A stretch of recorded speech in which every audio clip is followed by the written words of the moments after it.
ସନ୍ଧ୍ୟାକାଳର ଜହ୍ନି ଫୁଲ ମୋ ବୋଉ ଚଉରା ମୂଳେ ସଞ୍ଜ ସହିତ ହୋଇ ସେମିତି ଜଳୁଥାଉ। ବୋଉ, ଆମ ମାଟି କାନ୍ଥରେ ତୋ ହାତର ଚିତା ଭାରି ସୁନ୍ଦରିଆ ଦିଶେଲୋ। ଅଗଣାରେ ଜହ୍ନମାମୁଁକୁ ଦେଖି କେତେ ଗେଲ କରିଦେଉ। ପିଲାବେଳେ ଜିଦ୍ଦି କଲେ ଟ୍ୟୁସନ୍ ନ ଯିବା ପାଇଁ ତୁ କହୁ, ଯଦି ସବୁ ଖାଇଦେବୁ ତୁ ଯିବୁନି, ପୁଣି ବାଁରେ ପଠେଇ ଦେଉ। ନିଜଠୁ ରକତ ନିଗାଡ଼ି ଛାତିରୁ ଅମୃତ ଚିପୁଡ଼ି ମାଂସ ପିଣ୍ଡୁଳାକୁ ମଣିଷରେ ତୁ ଗଢ଼ିଦେଉ। ଦାନବକୁ ଗେଲ କରି ମାନବ ତୁ କରିଦେଉ।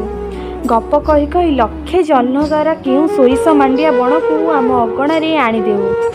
ଦାଣ୍ଡ ଦୁଆରେ ସେମିତି ନ ଖାଇ ଠିଆ ହେଇଥାଉ।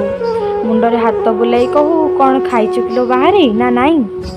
ପାଣି ଟିକେ ଦେଇ ଭାତ ବାଢ଼ି ଦେଉ। ଭାତ ଖାଇସାରି ତୋ ପଣତରେ ହାତ ପୋଛି ପକାଏ ମୁଁ। କେବେ କେବେ ମୁଁ ଭାବେ, ମୁଁ ଘରେ ପଶୁ ପଶୁ ମୋ ବୋଉକୁ ମୁଁ ଖୋଜୁଛି। ଆଉ ଯାହାର ବୋଉ ନାହାନ୍ତି ସେ କାହାକୁ ଡାକୁଥିବେ ଯେ? ତୁ ସେମିତି ମୋ ପାଖରେ ଥାଲୋ ମୋ ବୋଉ। ରାତି ଅନିଦ୍ରା ହୋଇ ପରୀକ୍ଷା ବେଳେ ମୋ ପାଖେ ପାଖେ ବସିଥାଉ। ଏତେ ପ୍ରେମ ତୁ କେମିତି କରିପାରୁ ମୋତେ? ତୋ ଦେହ ଯେଉଁ ଏତେ ଖରାପ ହୁଏ ସେ ମୋ ଚିନ୍ତାରେ ନା ବୋଉ। ବୋଉ, ତୋ ବିନା ମୁଁ ରହିପାରିବିନି ଲୋ। ମୋ ପାଖେ ପାଖେ ସେମିତି ଯୁଗ ଯୁଗ ରହଲୋ ମୋ ବୋଉ।